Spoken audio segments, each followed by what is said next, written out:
Welcome to the Explainer. Today, we're going to do something really exciting. We are going to completely reframe our relationship with our deepest, most uncomfortable anxieties. We're taking a look at ancient Buddhist philosophy, but we're going to examine it through a strictly biological and psychological lens. You know that low-level hum of anxiety you feel when you first wake up? Or that sudden awful flash of panic when someone doesn't text you back? Well, it turns out that's actually part of a biological operating system that is literally billions of years old. And to understand how to finally find some peace with it, we need to look under the hood and see what's really driving the machine. Now, if you know anything at all about Buddhism, you've probably heard this phrase. It's often presented as the Buddha's first noble truth, and it's basically become a cultural meme at this point. Okay, let's dive into this, because this famous translation is close enough to sound true, but just wrong enough to actually do some real damage. When we hear life is suffering, it just sounds like a doom verdict, right? It makes us fatalistic. It kind of makes us think that pain is just our permanent baseline and we just have to grit our teeth and get through it. But the Buddha wasn't acting as some grim judge handing down a life sentence. He was actually acting as a physician offering a diagnosis. The actual Pali word used for this concept is dukkha. And honestly, translating dukkha as pure suffering or misery is just way too narrow. The historical etymology of dukkha is absolutely fascinating. It comes from du, meaning bad, and ka, meaning the axle hole of a wheel. So it literally describes a wheel whose hub is bored off-center. The cart still rolls forward, sure, but every single revolution jolts. It's not a crashing cart, it's just a bumpy ride that never feels quite right. So for this explainer, think of us as starting a medical consultation. The first noble truth is simply the first symptom. Hey, there's a wobble in our ride. Which brings us to Section 2, the etiology, tracing the root of fear. Now that we have our symptom, that bumpy, off-center feeling in life, we need to look at the root cause. In traditional Buddhist teaching, you're usually pointed toward the three poisons: greed, anger, and ignorance. But if we really look closely at this breakdown, we can see what's actually happening under the surface. Greed, anger, and ignorance, they're really just biological reducing valves. Greed is a valve optimized for acquisition. Anger is a valve optimized for defense. But what's powering those valves? Well, greed is really just the underlying fear of not getting what we want. Anger is the fear of getting what we don't want. And ignorance, which is the refusal to see that we're all connected, that's driven by the deep, strange fear of being completely alone. The point is, they are all powered by a single shared fuel: fear. The renowned Zen master Thich Nhat Hanh called this original fear. Just think about the first 9 months of your existence. You're in the womb, you don't have to breathe, you don't eat, you don't even regulate your own body heat. Everything is just provided for you in perfect safety and total connection.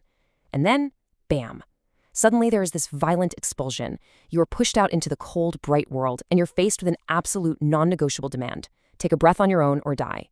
You literally go from complete safety to complete risk in a single, terrifying moment.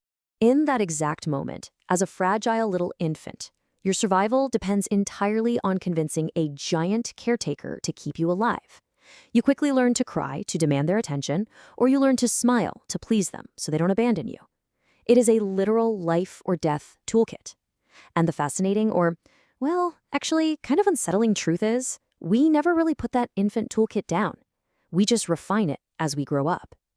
That colleague who performs endless agreement at work, or the partner who manufactures emotional crises in a relationship just to get attention.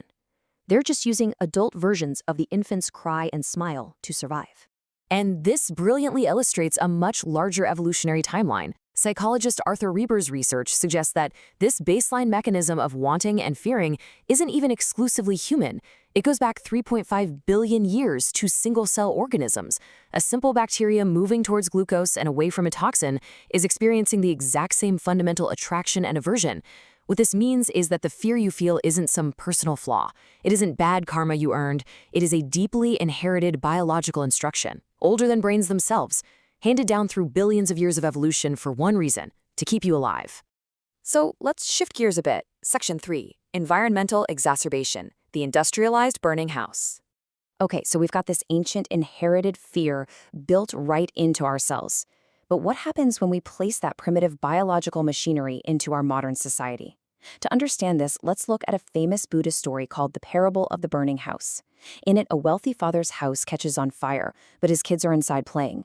They are so completely absorbed in their toys that they completely ignore his calls to come out. Now, the kids in the story aren't stupid or bad. They're just distracted, and they're distracted as a form of anesthesia. The 17th century philosopher Blaise Pascal famously noted that all of humanity's problems stem from our inability to just sit quietly in a room alone. And you know what? Modern psychology actually proved this with a pretty chilling study. Researchers left people alone in an empty room for just 15 minutes. No phones, nothing to do but sit with their own thoughts, and a button they could press to give themselves a painful electric shock. And a shocking number of people chose to physically electrocute themselves rather than sit in silence. That is how terrifying feeling our own original fear really is. Now, what's really interesting about this slide is how perfectly this ancient parable maps onto our lives today. The modern attention economy, that is the burning house industrialized. Tech companies and their algorithms understand our biology perfectly. They don't run on our joy, they weaponize our original fear, specifically FOMO, the fear of missing out. Every ping, every red notification badge, every infinite scroll, it's just a shiny digital toy handed to us through the window of a burning house. It's totally designed to keep us playing, distracted, and completely anesthetized from feeling our own underlying ancient anxiety. Which brings us to section 4, the prescription, the medicine of connection. Remember earlier when we said the Buddha is like the great physician? Well, this explainer isn't just a grim diagnosis. We actually have a prognosis and a prescription. Back in the burning house parable, when the father realizes the kids won't come out, he doesn't yell at them or shame them for being distracted. Instead, he skillfully redirects them. He tells them he has even more magnificent toy carts waiting for them just outside, using their own desire to draw them to safety. Thich Nhat Hanh offered this exact, gentle prescription for our own original fear. Step 1, do not fight your fear. Don't shame yourself for feeling it. Step 2, tend to it. He beautifully uses the image of mindfulness as a mother and fear as a crying baby. When a baby cries, the mother doesn't yell at it, she just picks it up and holds it. Think about it. For our entire lives, we have outsourced picking up that crying baby to our partners, to our coworkers, or to social media algorithms. True healing only begins the very moment we finally turn inward and answer that infant summons ourselves. But holding the fear, that's really only half the medicine. Step 3 is seeing through the illusion that caused the panic in the very first place. So the crucial point is this. Original fear is based entirely on the terror of being separate and alone. But that separate self, it's a fictional fortress. Yes, at birth your literal umbilical cord was cut, but your connection to the universe was absolutely not. Every single breath you take is borrowed from the plants around you. Every meal you eat is borrowed from the soil and the sunlight. You never actually left the interconnected web of life. You just changed your position within it. Let's move to and see how this builds into our final section. Section 5, the prognosis, signs of a healing heart. Let's look at how all of this actually shows up in our everyday lives. When you sit with this fear, when you actually hold it instead of constantly running from it, you start to rewire that 3.5 billion-year-old survival machinery. You aren't just coping anymore. You are fundamentally changing how your biology interacts with the world. And there is highly practical, observable evidence when this medicine starts working. You'll start to notice these little everyday moments, like letting a car merge in front of you without getting angry, or listening to a friend's grief without selfishly jumping in trying to fix it, or keeping your cool when a teenager totally tests your limits. In Buddhism, these are known as the 4 divine abodes: loving kindness, compassion, sympathetic joy, and equanimity. But here's the secret. They aren't magical gifts dropped from the sky. They are simply the natural biological shapes your consciousness takes when the tight valve of fear finally loosens its grip. Loving kindness just naturally flows when the fear of not getting yours simply subsides. Building these new habit patterns is what changing your karma actually means.